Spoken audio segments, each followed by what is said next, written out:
اعوذ باللہ من الشیطان الرجیم بسم اللہ الرحمن الرحیم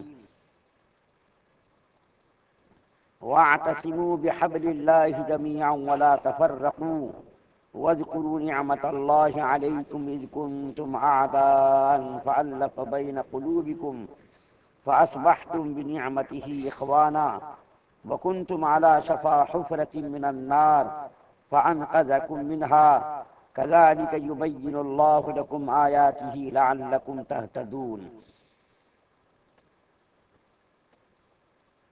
اور مضبوط پکڑے رہو اللہ تعالیٰ کے سلسلے کو اس طور پر کہ تم سب باہم متفق بھی رہو اور باہم نا اتفاقی مت کرو، اور تم پر جو اللہ تعالیٰ کا انعام ہے اس کو یاد کرو جبکہ تم دشمن تھے، بس اللہ تعالیٰ نے تمہارے قلوب میں الفت ڈال دی، سو تم اللہ تعالیٰ کے انعام سے آپس میں بھائی بھائی ہو گئے، اور تم لوگ دوزخ کے گڑھے کے کنارے پر تھے، سو اس سے اللہ تعالیٰ نے تمہاری جان بچائی۔ اسی طرح اللہ تعالیٰ تم لوگوں کو اپنے احکام بیان کر کے بتلاتے رہتے ہیں تاکہ تم لوگ راہ راست پر رہو۔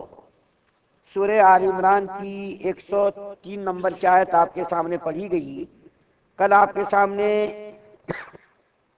102 نمبر کی آیت میں یہ بات عرض کی گئی تھی کہ اللہ تعالیٰ سے ڈرو جیسا کہ اس کے ڈرنے کا حق ہے۔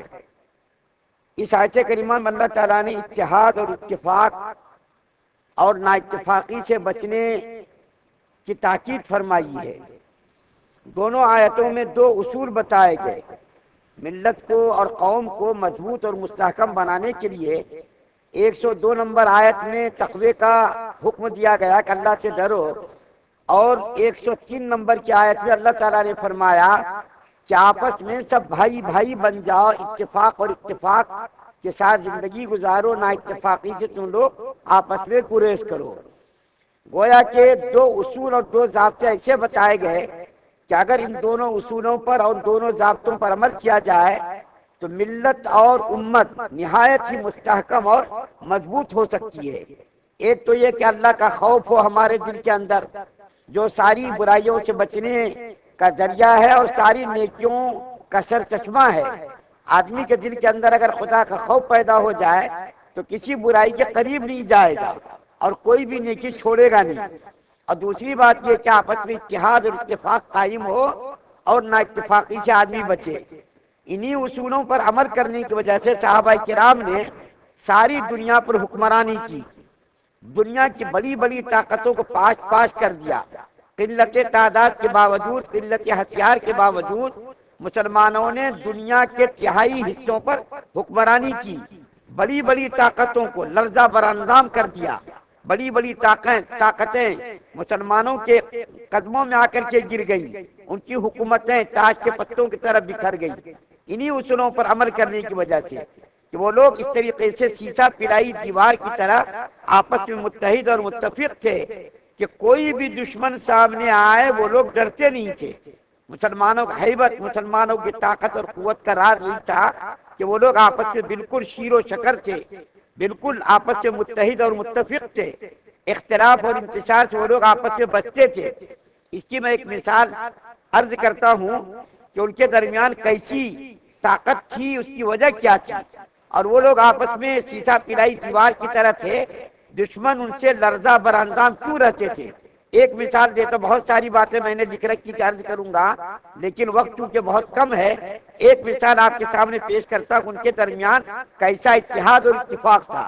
آپ کو معلوم ہے کہ حضرت امیر معاویہ رضی اللہ تعالیٰ عنہ اور حضرت علی رضی اللہ تعالیٰ عنہ کے درمیان کئی لڑائیاں ہوئی، مشہور لڑائیاں۔ ان لڑائیوں میں مسلمانوں کی بڑی تعداد شہید ہوئی۔ اس کے باوجود کوئی آدمی یہ نہیں کہہ سکتا کہ کون غلط تھا کون صحیح تھا، سب صحیح تھے، وہ کوئی غلطی پر نہیں، بس اتحادی خطا تھی، باقی کسی کی کوئی تقلید کر نہیں سکتا۔ اہل سنت والجماعت کا متفقہ عقیدہ ہے کہ یہ دونوں بالکل حق پر تھے، بس صرف اتحادی غلطی تھی، اور بس اپنی بات تھی۔ حضرت عثمان غنی رضی اللہ تعالیٰ عنہ کی شہادت کا بدلہ لینا چاہتے تھے حضرت امیر معاویہ، اور حضرت علی رضی اللہ تعالیٰ عنہ کہتے تھے ابھی حالات اچھے نہیں ہیں، حالات سازگار نہیں ہیں، جب حالات سازگار ہوں گے تو ہم تحقیق کر کے قاتلان عثمان کو سزا دیں گے۔ بس اس بات میں دونوں کے درمیان کئی لڑائیاں ہوئی. بس اب دیکھیے عبرتناک واقعہ سنیے کہ ان کے درمیان آپس میں کیسا اتحاد تھا اور کیسی محبت تھی.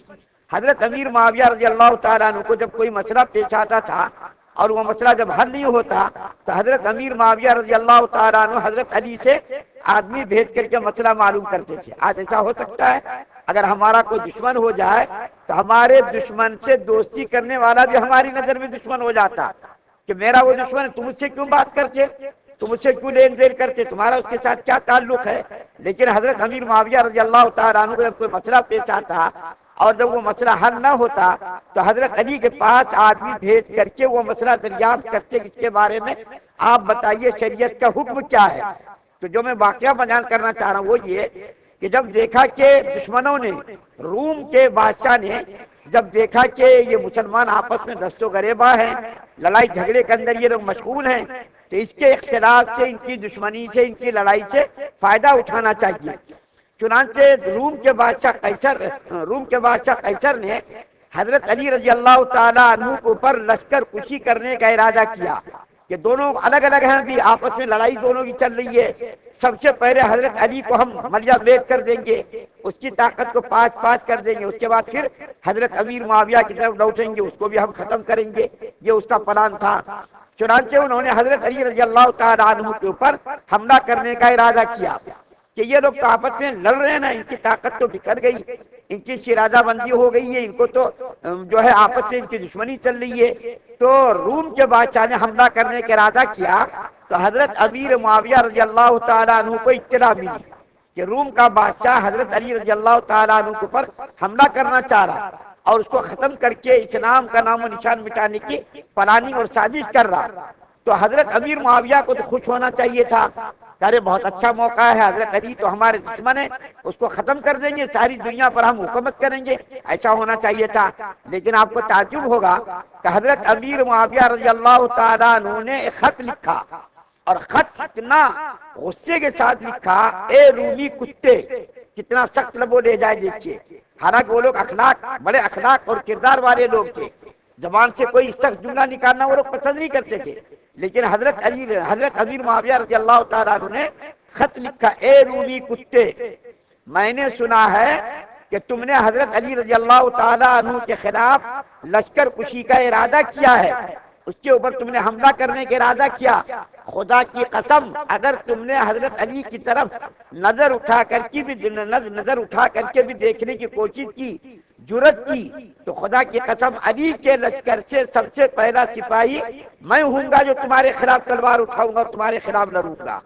دیکھیے کتنا سخت لب و لہجے کا خط لکھا کہ اگر تم نے حضرت علی کی طرف نظر اٹھا کر بھی دیکھنے کی کوشش کی اور حملہ کرنے کی جسارت کی, حملہ کرنے کی کوشش کی, تو علی کے لشکر سے سب سے پہلا جو سپاہی نکلے گا وہ امیر معاویہ ہوگا جو تمہارے خلاف تلوار اٹھائے گا, تم کو جو تمہارے نام و نشان کو مٹائے گا. جب رومی بادشاہ نے یہ خط پڑھا تو پتا چلا کرے یہ لوگ تو بظاہر لڑائی کر رہے ہیں, آپس میں دشمن ہیں, لیکن ان لوگوں کے درمیان تو آپس میں محبت بھی ہے, اخوت بھی ہے, معاوضت بھی ہے, یہ لوگ آپس میں ملے جلے لوگ ہیں, بظاہر یہ لوگ لڑائی کر رہے ہیں. دیکھیے ان کے درمیان کیسا اتحاد تھا اور کیسی محبت تھی. اور یہی وجہ تھی کہ وہ لوگ آپس میں نماز پڑھتے تھے, مسجد میں نماز پڑھتے تھے, کوئی زور سے آمین کہتا تھا, کوئی آہستہ آمین کہتا تھا, اور جو ہے لیکن کوئی لڑائی نہیں کرتا تھا کہ تم نے زور سے آمین کیوں کہہ دی, تم نے آہستہ آمین کیوں کہی, نہیں, لڑائی نہیں کرتے تھے. کوئی ہاتھ باندھتا تھا, کوئی یہاں ہاتھ باندھتا تھا. جیسا شریعت کے اندر نماز پڑھنے کا طریقہ ان کو معلوم ہوا اس کے مطابق وہ لوگ نماز پڑھتے تھے. آپس میں وہ لوگ دست و گریباں نہیں ہوتے تھے, لڑائی نہیں کرتے تھے جیسا ہم آج کر رہے ہیں.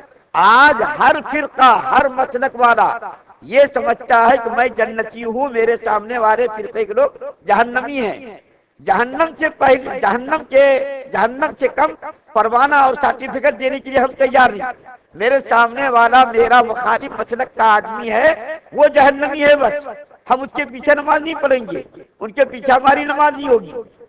تھوڑے ایسے کمزرف لوگ نادان قسم کے اسلام کے ماننے والے ہیں جو امت کو مختلف فرقوں میں, مسلکوں میں اس طرح مسلمانوں کو بانٹ کر کے اس کی طاقت کو پاس کر دیا.